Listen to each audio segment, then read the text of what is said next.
Lucas capítulo 16, a partir do verso 1.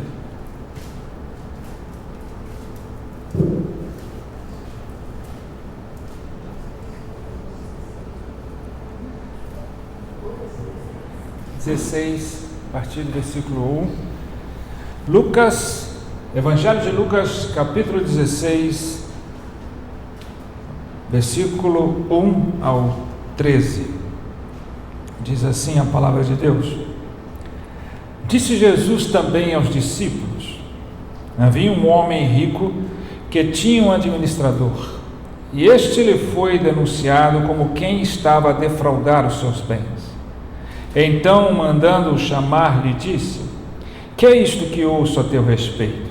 Presta contas da tua administração, porque já não podes mais continuar nela. Disse o administrador consigo mesmo: Que farei, pois o meu senhor me tira a administração? Trabalhar na terra não posso, também de mendigar tenho vergonha. Eu sei o que farei, para que quando for demitido da administração, me receba em suas casas. Tendo chamado cada um dos devedores do seu senhor, disse ao primeiro: Quanto deves ao meu patrão? Respondeu ele: 100 cabos de azeite. Então disse: Toma a tua conta, assenta-te depressa e escreve 50. Depois perguntou a outro: Tu quanto deves? Respondeu ele: 100 coros de trigo. Disse-lhe: Toma a tua conta e escreve 80. E elogiou o Senhor o administrador infiel, porque se houvera atiladamente, porque os filhos do mundo são mais hábeis na sua própria geração do que os filhos da luz. E eu vos recomendo: das riquezas de origem iníqua fazei amigos, para que quando aquelas vos faltarem, esses amigos vos recebam nos tabernáculos eternos. Quem é fiel no pouco, também é fiel no muito, e quem é injusto no pouco, também é injusto no muito. Se, pois, não vos tornardes fiéis na aplicação das riquezas de origem injusta, quem vos confiará a verdadeira riqueza? Se não vos tornastes fiéis na aplicação do alheio, quem vos dará o que é vosso? Ninguém pode servir a dois senhores, porque ou há de aborrecer-se de um e amar ao outro, ou se devotará a um e desprezará ao outro. Não podeis servir a Deus e às riquezas. Amém? Vamos ter uma palavra de oração. Feche os teus olhos. Ó Deus, obrigado pela leitura da tua palavra, pelo livre acesso a ela.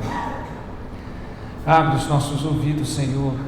Abre os nossos corações para recebermos a tua palavra, que é a semente que plantada em nossos corações possa dar frutos para a glória do teu nome. Fala conosco, Senhor, porque precisamos ouvir a tua voz. Fala, Senhor, em nome de Jesus. Amém. Aleluia. Um dos temas mais usados por Jesus nas suas parábolas, e a gente tem estudado muito, falado muito sobre os evangelhos, sobre a parábola, as parábolas de Jesus, os ensinos de Jesus, é que dentre as quase ou mais ou menos 40 parábolas registradas nas Escrituras, parábolas de Jesus, uma boa parte dela fala de dinheiro, de riquezas. Quando não fala de dinheiro propriamente dito, fala de riquezas, de tesouros, né? É como o reino dos céus, é como um tesouro escondido, é como uma dracma perdida, né? Então sempre esse tema do dinheiro, da riqueza, ele faz parte de uma grande parcela das ministrações e das parábolas de Jesus, tá? Prato cheio para essa teologia da prosperidade, né? Para esses que vêm com essa questão de que a bênção de Deus, ela se evidencia no material, na riqueza material, que os benefícios de Deus se evidenciam na condição material, da mesma forma que se você não tiver uma condição material favorável, um benefício favorável materialmente, alguma coisa está errada na sua vida. Parece-nos que para essa teologia, Jesus ama o dinheiro e as riquezas, o que não é nada disso, é uma falácia, é um equívoco enorme. Porque Jesus fala de riqueza nas suas parábolas, não nesse sentido, pelo contrário, ele fala no sentido do perigo das riquezas, do que as riquezas podem fazer com o homem, alertando o homem a respeito dessas riquezas, dessas buscas desenfreadas por essas riquezas, por dinheiro, e o que isso pode ocasionar, o perigo que isso pode ocasionar ao homem. Esse é o alerta que sempre foi feito por Cristo Jesus pela sua palavra.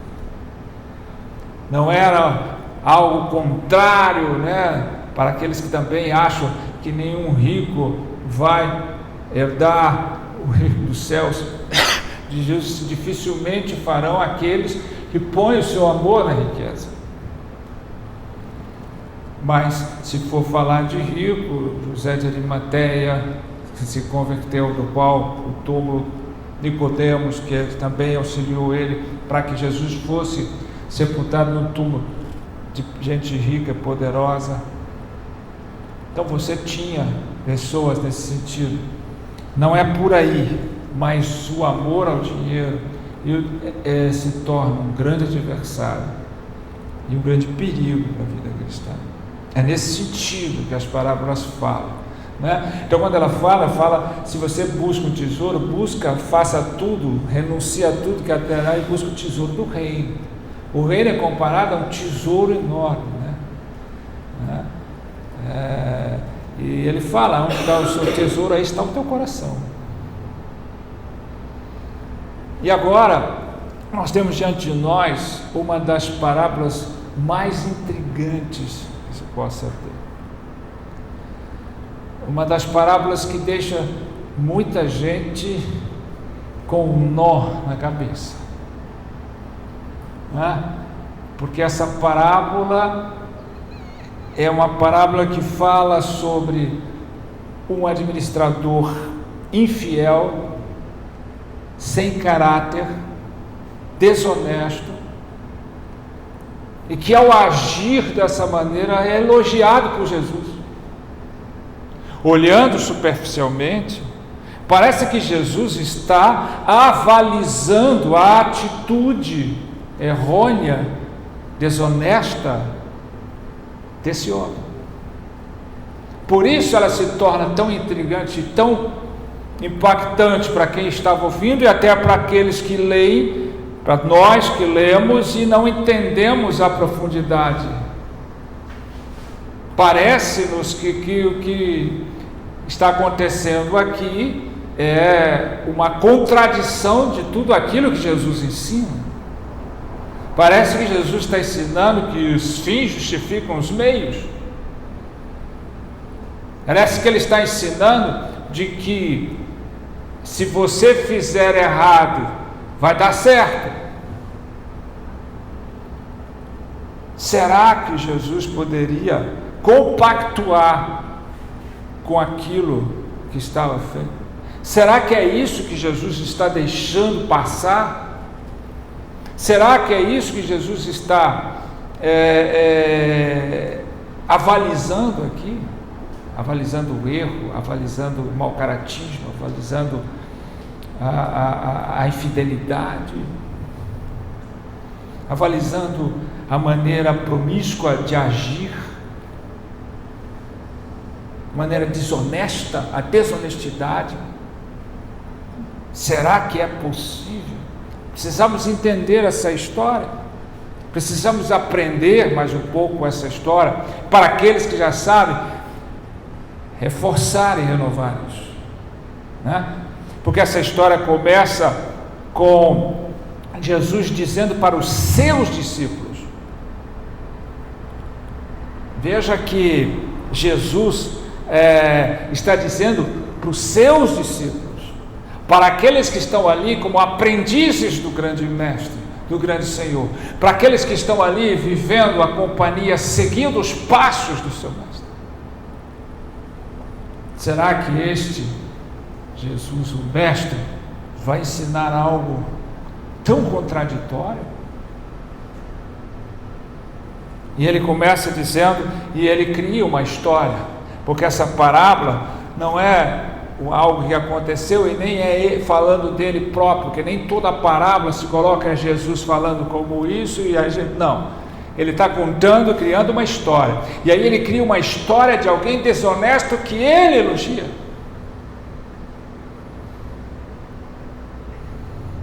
Essa história começa com havia um homem muito rico, que tinha um administrador administrando as suas coisas. Então mostra que esse homem era muito rico a ponto de contratar um grande administrador, um grande gerente, um grande CEO para comandar a sua empresa, vamos dizer assim, os seus negócios, de modo que ele não precisasse nem ir lá, ele só via os dividendos. Confiava tanto na capacidade, deu tanta autoridade, que aquele administrador, ele tinha livre acesso para fazer todas as coisas, ele gerenciava tudo. Certamente aquele homem rico mal ia lá trabalhar, ele só ia lá para ver e receber os seus dividendos e ver aumentar a sua empresa, porque ele tinha um grande administrador administrando tudo para ele. Mas esse homem rico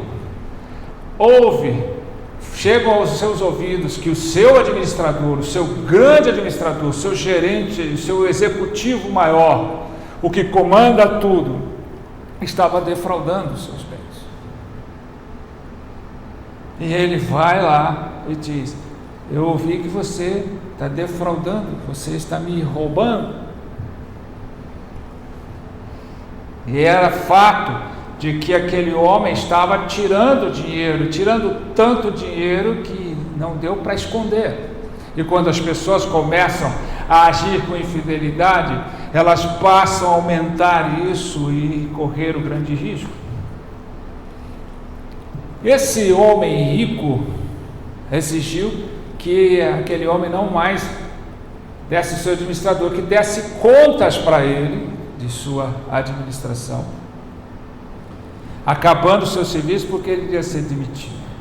Ele errou daí, né? Porque se você sabe, e essa é uma das particularidades dessa história, se você sabe que o seu gerente está lhe roubando, está lhe defraudando já faz tempo, você descobre, você ainda não dá tempo para ele roubar mais, você já corta na raiz o mal, separa e põe outro para comandar, ou você mesmo vai ver onde é que ocorreu o rombo, né? O buraco dele, não dá mais chance, mas ele ainda deu chance pro cara. Ele deu chance para que aquele administrador ainda acabasse, vamos dizer assim, o seu trabalho do jeito que ele está, sendo que ele tinha autoridade de fazer e desfazer de tudo, não tirou a autoridade dele para depois demitir. O que naturalmente, aos olhos racionais do mundo, seria um equívoco enorme. Como é que o cara faz isso? Mas esse homem rico fez. E esse administrador, né, ele, sabendo que ia ser demitido, ele responde de algo interessante. Ele disse: que farei? O que eu vou fazer? Porque o meu Senhor me tira a administração. Por que ele disse isso? Porque trabalhar na terra não posso, também de mendigar tem vergonha. Ou seja, esse cara não era homem acostumado a trabalhar duro. Ele era alto executivo. Ele nunca cavou um buraco na vida. Ele tinha casa, ele tinha renda, ele tinha tudo ali provavelmente com aquele cargo que ele ocupava. Ele estava acostumado a viver segundo o padrão de vida que lhe dava como alto executivo. Ele nunca precisou pedir nada, porque tinha muito, ganhava bem. Nunca precisou fazer trabalho forçado, forte, porque tinha tudo nas mãos. Agora falou: eu não sei trabalhar. né? Eu não sei trabalhar na terra, eu não sei trabalhar como um trabalhador comum, eu nunca precisei fazer isso. E mendigar, eu tenho vergonha, porque, poxa, vivi sempre na mordomia, vivi sempre tendo bom, como é que eu vou fazer isso? Essa era a realidade desse cara. E mesmo tendo tudo isso, a sua desonestidade, o seu caráter, o fez jogar tudo por terra. E agora? O que eu farei? Aí, sempre vem aquela ideia, né? Opa, já sei, eu sei o que eu vou fazer. Né? O que ele fez? Ele passou, quando eu for demitido, eu sei que eu farei para que quando eu for demitido da administração me recebam em suas casas. Veja uma coisa, né? Esse cara pensou no seu futuro. Ele pensou, o que eu vou fazer daqui para frente? Já sei, eu vou chamar, e ele certamente aqui fala de dois, mas devia ter muitos credores, né? Muitos homens que deviam, aquele homem rico, seu patrão.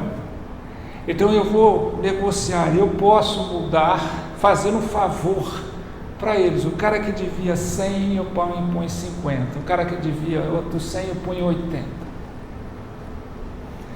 E o que ele fez não é pouca coisa. Se você analisar pela realidade da época, era muito dinheiro que ele perdoou dos devedores. E ele estava com a caneta na mão, ele podia fazer com a autoridade, ele tinha autorização para fazer. Né? Por que ele fez isso? Ele disse, vou fazer porque depois esses homens vão ficar me devendo um favor, quando eu precisar, eu vou fazer amigos aqui. Porque eles ficavam em dívida com ele altíssima, não a dívida de dinheiro, mas de favor. Aí você pensa, mas o que isso vai redundar? Por que isso ensina? Porque, veja bem, qualquer pessoa, qualquer um de nós, se preocupa demais com a aposentadoria, se preocupa demais com o futuro. Qualquer um de nós, quando chega principalmente a certa idade, está juntando o seu dinheiro para que quando ele chegar na idade mais velha, ele tenha uma aposentadoria confortável, ele tenha uma velhice estável, bem feita, não lhe falte nada. Ninguém em sã consciência segue a vida e faz, depois que eu ficar velho, que exploda. Isso é fora do raciocínio comum. Qualquer pessoa investe um pouquinho, com um pouquinho mais de tato e sabedoria, ele sempre está se preocupando. Se ele puder, ele vai sempre engrossar os seus investimentos, de modo que ele possa ter uma aposentadoria ou algo mais, quando ele ficar velho, ele ficar melhor de vida, ele ficar mais tranquilo, não lhe faltar nada, ele ter o seu rendimento, ele ter seu plano de saúde, ele ter sua casa própria, ele ter seu carro novo, ele ter seu rendimento que lhe permita viver tranquilo, viajar, curtir a vida, se possível. Qual das pessoas comuns não pensa nisso?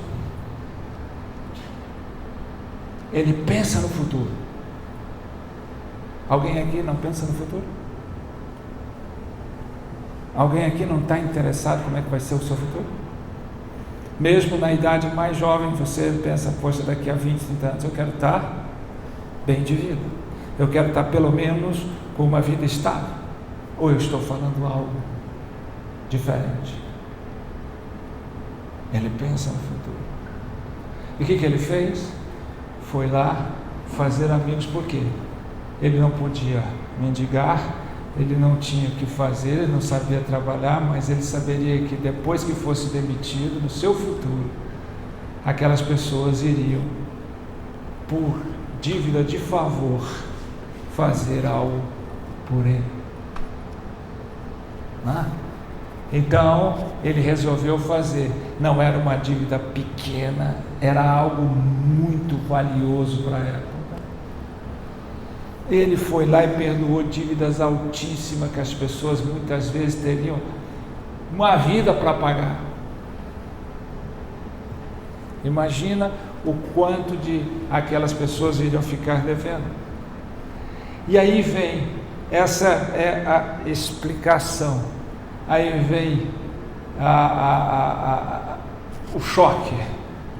Quando Jesus diz: e elogiou o Senhor o administrador infiel, porque se houvera atiladamente, porque os filhos do mundo são mais hábeis na sua própria geração do que os filhos da luz.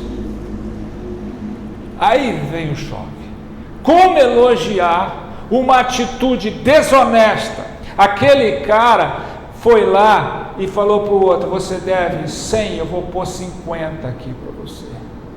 O dinheiro não era dele, ele já estava demitido, ele já ia sair, ele agora estava tirando dinheiro do seu patrão para dar para os devedores dele. Se você tem quanto, você põe 80. Imagina os outros, foram mais. Ele foi 1 a 1. Foi uma jogada de mestre desonesta, sem escrúpulo, sem integridade, sem caráter. É claro, está bem claro aqui. Agora Jesus elogiou o cara. Esse é o choque. Mas o que Jesus elogiou? A desonestidade dele? Jamais. O que Jesus está dizendo aqui? Está dizendo: os filhos deste mundo se preocupam muito mais com o futuro, investem nele, do que os filhos da luz. Os filhos deste mundo estão mais preocupados como será para frente o seu futuro do que os filhos da luz. Os filhos deste mundo que enriquecem, que guardam dinheiro, que a terra vai comer, e não vão levar nada daqui, porque não se leva nada daqui, se preocupam muito mais do que os filhos do reino se preocupam com o seu futuro na eternidade. Hoje, as pessoas na igreja se preocupam com o quê? Juntar dinheiro, ter uma aposentadoria, plano de saúde. Quantos estão preocupados com o reino, com a eternidade? Por onde vão passar a eternidade de suas vidas? Quantos realmente estão buscando investir? É isso que Jesus está elogiando. Ele está dizendo, ele não está elogiando a safadeza do cara, ele não está elogiando a desonestidade do cara, ele está elogiando o empenho do cara, a preocupação do cara. Ele disse: já sei o que eu vou fazer, eu vou me preparar para o futuro, eu vou ajudar os outros aqui, porque aí sim eu vou ter algo para o meu futuro. E os crentes, os filhos da luz, que deveriam se preocupar com o futuro, não estão pensando nisso. É isso que Jesus, essa é a explicação da parábola. Jesus está claro aqui quando ele diz: eles, porque os filhos do mundo são mais hábeis na sua própria geração, né, do que os filhos da luz. O que é que os filhos da luz estão fazendo para garantir, se preocupar com o seu futuro? Qual é a nossa esperança futuro?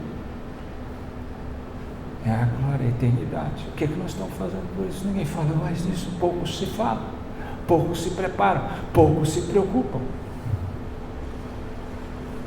Então, se preocupar em fazer a sua vida, em segurar-se que depois de uma certa idade terão tranquilidade, terão dinheiro, ninguém está falando que isso é ruim, está falando que isso tem sido a prioridade das pessoas, falando que isso o mundo faz o tempo todo.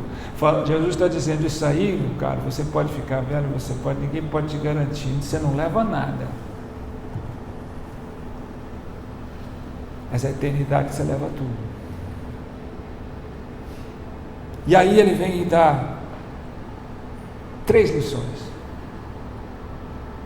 E é engraçado como o próprio Cristo fala, lá em Mateus capítulo 10, 16, ele diz: sedes, né? Sedes prudentes como as serpentes e simples como as pombas. Onde está a prudência dos filhos da luz? Aonde está a prudência dos filhos da luz? O que realmente mais ocupa o seu pensamento, a sua preocupação? É a sua vida aqui, é o seu futuro aqui, ou a eternidade? Sim, as pessoas se preocupam com o futuro aqui. Se a gente se preocupasse com a eternidade, como as pessoas se preocupam com o futuro aqui, certamente nós estaríamos em outro patamar. Veja as 3 lições que Jesus vai e diz aqui. Primeiro, eu vos recomendo: das riquezas de origem iníqua fazei amigos, para que quando aquelas vos faltarem, esses amigos vos recebam nos tabernáculos eternos. Essa é a primeira lição. Das riquezas iníquas que a gente recebe aqui do trabalho, muitas vezes provindo de pecado, de iniquidade, de muita coisa, mas é um trabalho justo? Não, tudo que vem aqui no mundo, né? Ele está dizendo: das riquezas iníquas de origem iníqua fazei amigos. Primeira coisa, use o que você ganha, use o seu dinheiro para o bem dos outros.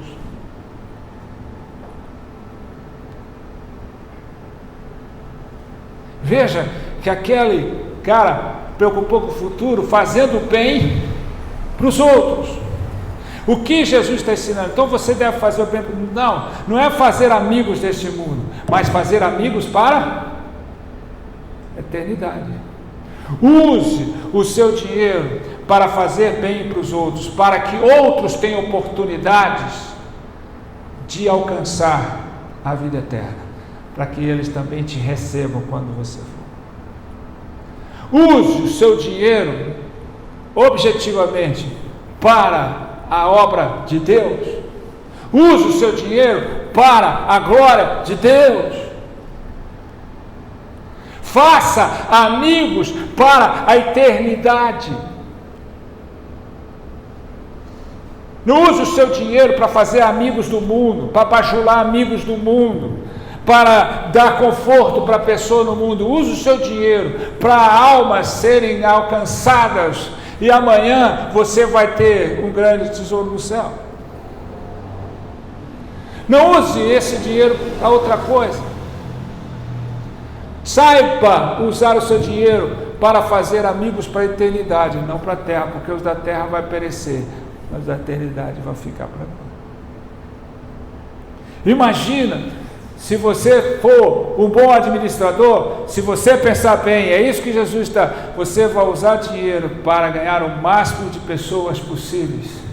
Para Jesus, você vai empenhar o seu dinheiro o máximo possível, para que a obra de Deus se alargue e mais pessoas vão lá, e você vai ter em cada pessoa um amigo para a eternidade.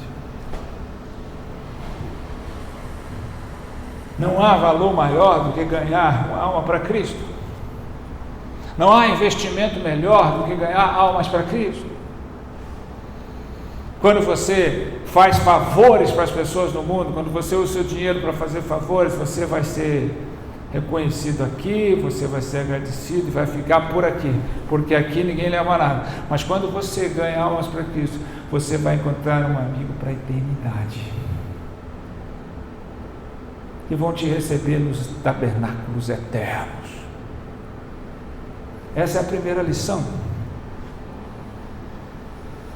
que esse cara ensinou. É isso que Jesus está elogiando. É disso que Jesus está fazendo a comparação. Apenas uma história criada por Jesus, que aparentemente é controversa, mas não é nada disso.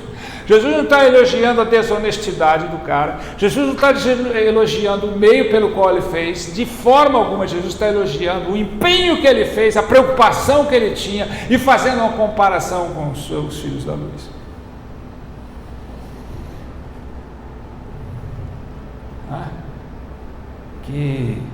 Que não usa o dinheiro para aquilo que é melhor. Usa o dinheiro para conseguir amigos aqui, ao invés de usar o dinheiro para conseguir amizades para a eternidade. Use o seu dinheiro para que mais vidas, mais amigos seus se acumulem na lista dos seus amigos no tabernáculo eterno. Amém?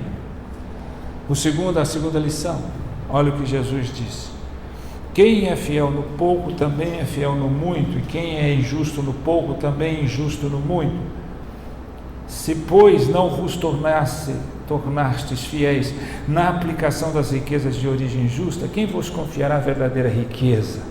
Se não vos tornastes fiéis na aplicação do alheio, quem vos dará o que é vosso?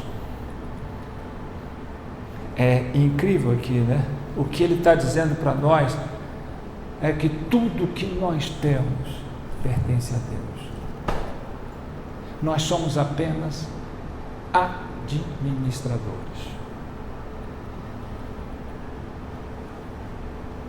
E ele está dizendo isso com uma propriedade, né? Se você não é fiel na riqueza, como é que você vai receber a grande promessa na sua vida?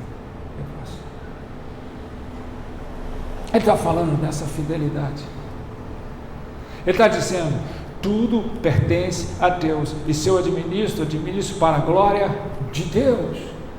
As pessoas hoje estão ganhando dinheiro para si mesmo, gastando consigo mesmo, gastando para o seu deleite, gastando à vontade para os seus sonhos, para os seus desejos, para os seus anseios.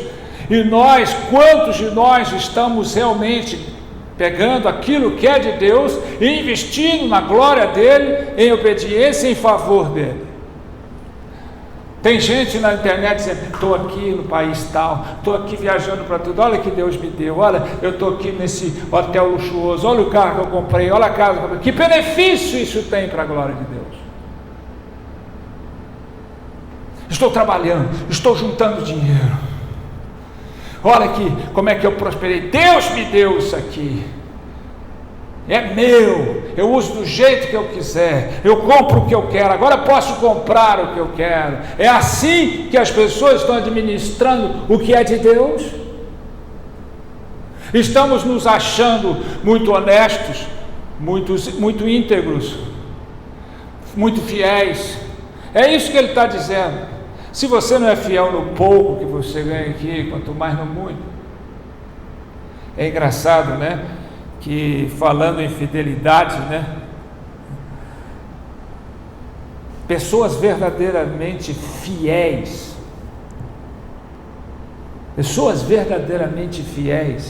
são generosas por causa do seu caráter e não por causa de circunstância.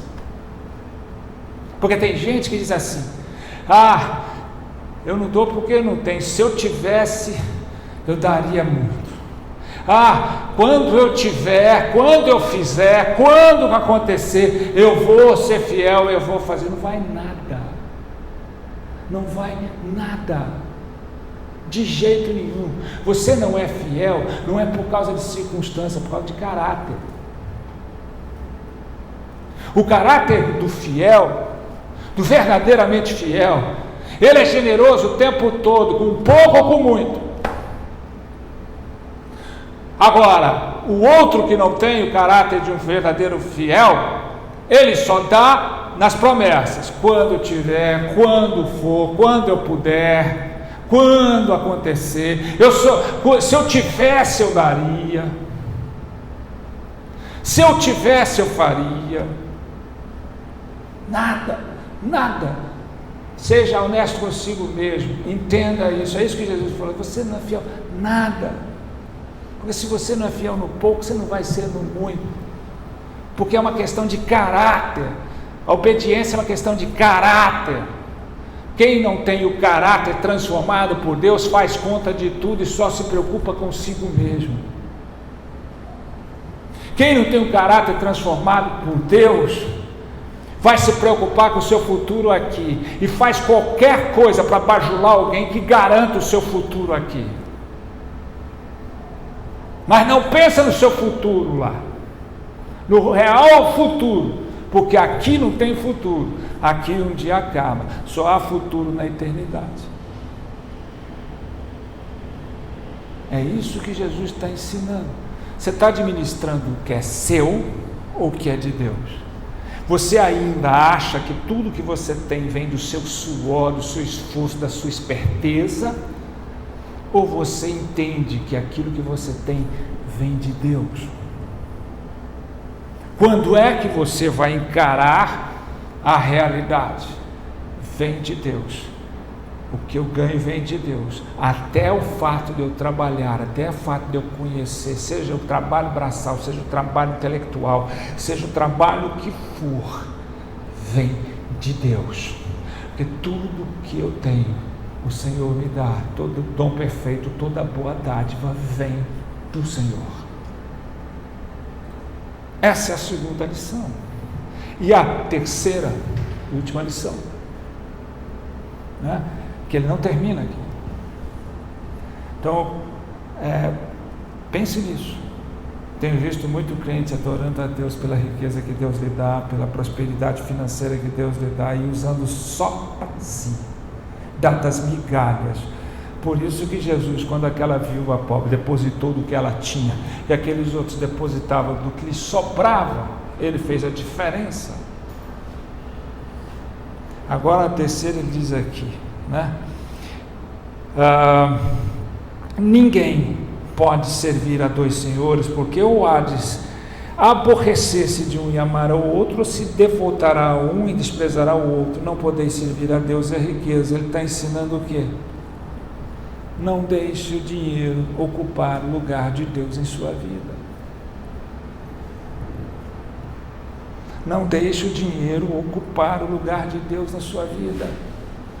Não ponha o dinheiro em primeiro lugar. Mamon é o único Deus na Bíblia que compete com o Senhor. Ele está dizendo, você não pode servir a dois senhores. Ou você serve a Deus ou a Mamon, Deus das riquezas. Tem muita gente servindo ao dinheiro. Tem muita gente na igreja adorando a Deus pelo dinheiro que Ele dá, ou seja, a importância ao dinheiro. Tem muita clubinho social de igreja, dos riquinhos que vão viajar para mostrar as bênçãos do dinheiro que Deus lhe dá. É ruim ter dinheiro, prosperidade financeira, não é errado. O errado que ele está dizendo é você servir a isso, é você amar o dinheiro, é você fazer do dinheiro o seu Deus. E tem muita gente na igreja chorando e adorando, dizendo que é servo de Deus, mas na verdade ele é servo da sua própria riqueza. Tira um pouco o dinheiro, afasta ele um pouco da sua mordomia financeira e você verá apertar quem ele é. Então nós precisamos entender isso, né? O dinheiro tem ocupado a proeminência no seio da igreja. Essa teologia da prosperidade faz isso. O dinheiro, as bênçãos materiais é que são a evidência da bênção de Deus. Deus é o servo que me faz alcançar isso. É Deus que me proporciona. Eu estou preocupado com a minha segurança material e não com a minha segurança espiritual. Eu estou preocupado com a minha riqueza material e não com a minha riqueza espiritual. Eu estou preocupado como é que vai ser o meu futuro, a minha velhice aqui, e não a eternidade no céu. É disso que Jesus chama a atenção. Então Jesus elogiou uma pessoa que usou um meio desonesto, falso, vergonhoso, sem caráter.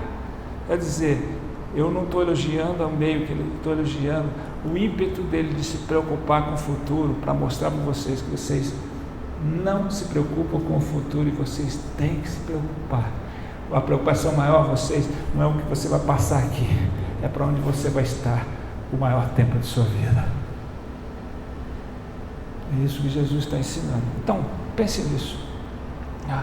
Primeiro, veja se você tem usado o seu dinheiro para fazer amigos à eternidade, para o bem das pessoas, para ganhar pessoas para a eternidade, para aqueles que vão te receber um dia e falar, olha, a partir dessa pessoa, do improviso dessa pessoa, eu fui alcançado por Jesus. Ele foi um instrumento usado. Ele usou o dinheiro, ele investiu no reino. Ah, mas eu vou deixar tudo, investir? Não, se possível, se precisar, se for, melhor ainda. Mas não é isso. É você saber usar o seu dinheiro. E não para fazer amigos no mundo, mas para fazer amigos para a eternidade. 2, você é apenas um administrador, nós somos apenas administrador. Tudo é de Deus. E tem que darmos contas disso para o nosso Senhor. E como administramos aquilo que Deus nos deu. Como um bom e fiel administrador, ou como um administrador infiel. Veja que Jesus nunca elogiou o meio dele, que a própria parábola tem como subtítulo o administrador infiel, o administrador desonesto. Então está enfatizando o seu caráter. Então veja, não faça a promessa de que um dia você vai fazer isso ou aquilo, ou que um dia você vai dar quando você tiver condição. Quando eu parar de trabalhar eu vou dedicar mais, quando eu não precisar mais investir aqui, aí eu vou investir mais no reino, eu vou obedecer quando a coisa for assim, eu vou fazer o direito quando for assim. Você não vai fazer nada, porque isso não é uma questão de circunstância, isso é uma questão de caráter. Ou você tem o caráter em Deus, ou você não tem. E por último, não coloque o dinheiro na frente de Deus. O dinheiro pode te dar coisas para o mundo, mas quando você morrer não leva nada. Mas Deus vai te levar para a eternidade, para o lugar onde não vai haver falta, choro, tristeza, ranger de dente, e onde você vai passar a eternidade do lado do Senhor. Amém? Vamos ficar de pé, vamos orar ao Senhor.